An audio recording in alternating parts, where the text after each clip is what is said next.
Shalom Shavua Tov. What is happening in Gaza and with worldwide anti-Semitism is disturbing, but it may be understood profoundly by analyzing the story of Pharaoh and his refusal to let the Israelites go out of slavery, specifically from plague 6 and on, when God hardens Pharaoh's heart so that he will not let the Israelites go.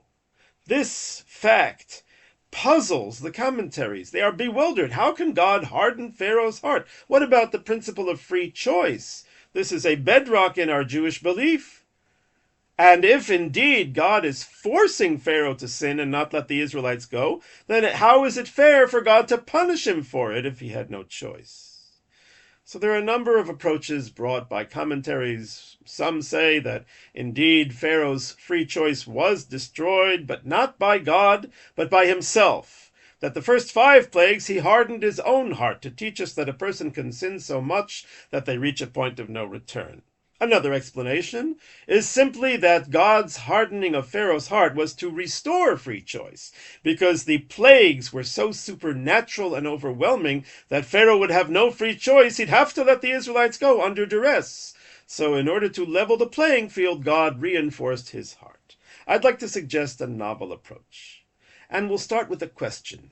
Why 10 plagues? Why not 1? If God's goal was to get Israel out of Egypt, 1 big zappo and they're out of there. Why 10? A similar question is asked actually by the rabbis in the Tractate of the Ethics of the Fathers about the creation of the world. According to tradition, God created the world with 10 utterances, as it says in the beginning of Genesis. And the rabbis say, why 10 utterances? Why let there be light, let there be waters and separations and all of that? Let God just say, let there be a world, and bang, there'll be a world. 1 utterance is enough. Why 10? And the answer they give is very curious. God created the world with 10 utterances in order to exact punishment from the evildoers who destroy such a world that was created with 10 utterances, and to give reward to the righteous who sustain a world created with 10 utterances.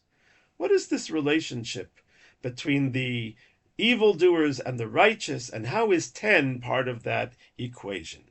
So I think, first of all, that when something is done in 10 times, when it could have been done in 1, it's done for impact. You see, if God's goal was simply the creation of a world, he could have said, let there be a world. But no, the purpose of the creation of the world is for mankind.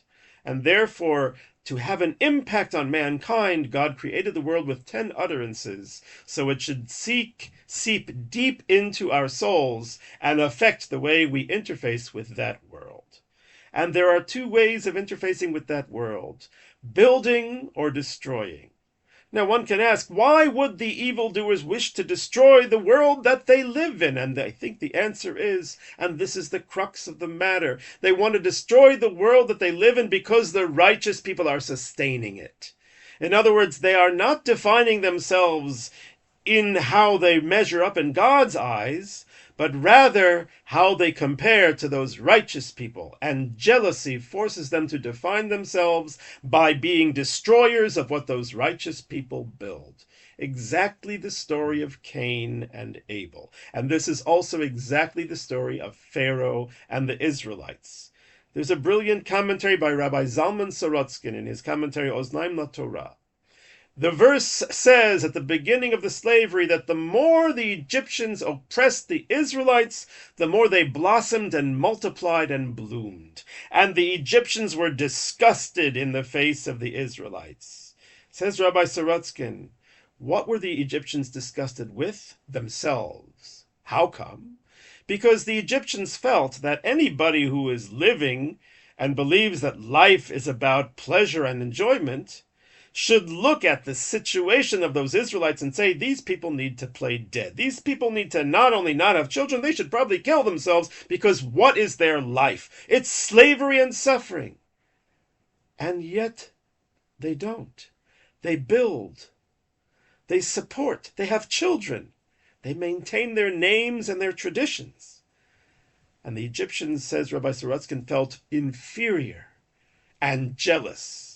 And therefore they dedicated themselves to eradicating these Israelites, take away their joy, make them react the way they're supposed to react, the way that we Egyptians would have reacted, lie down and play dead.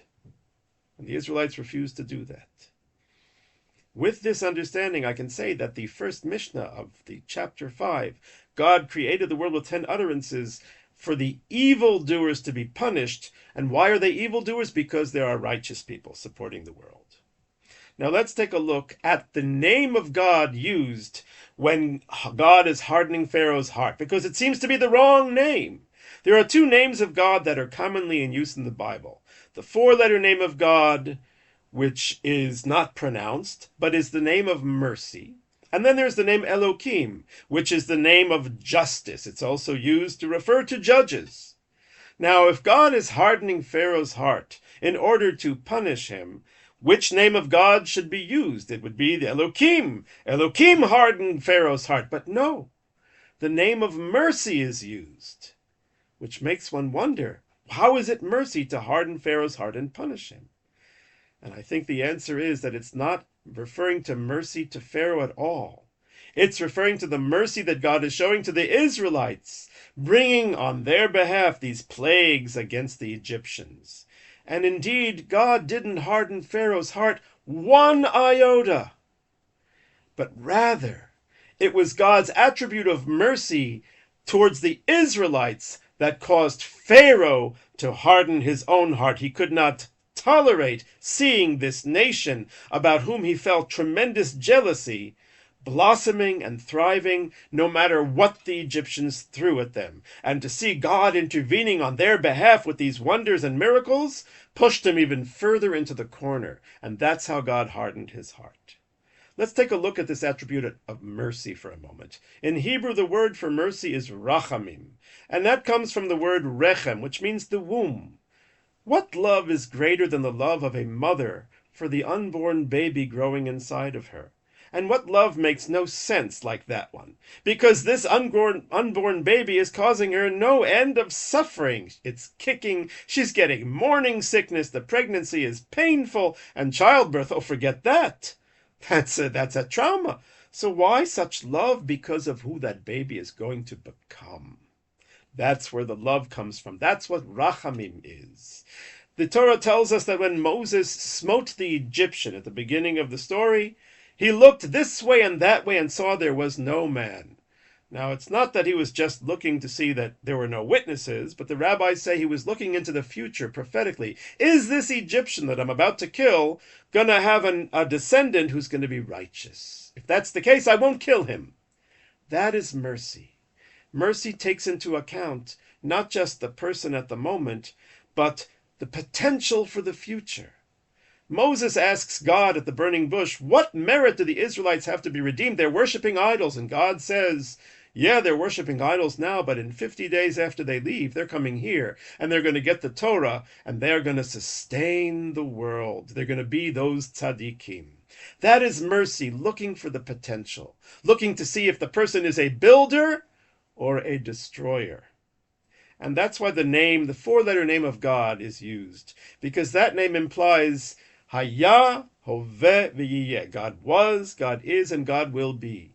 That God takes into consideration the future and all of the potential of the person. That's why that name is the name of mercy, and God shows mercy to the Israelites who have that potential to be builders and sustainers, no matter what is thrown at them.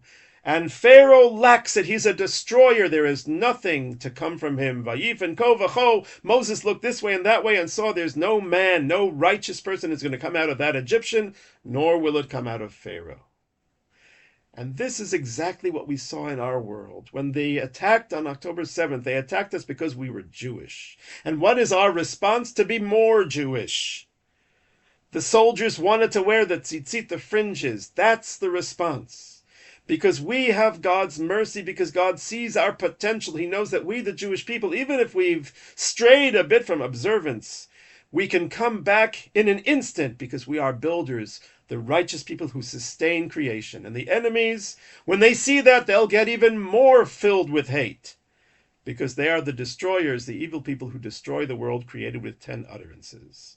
So our response must always be to all of the enmity, to double down on our Jewish pride, to reconnect to our Jewish values, and to build and improve the world and never give that dream up, because that brings God's mercy, and God's mercy will bring us the ultimate victory.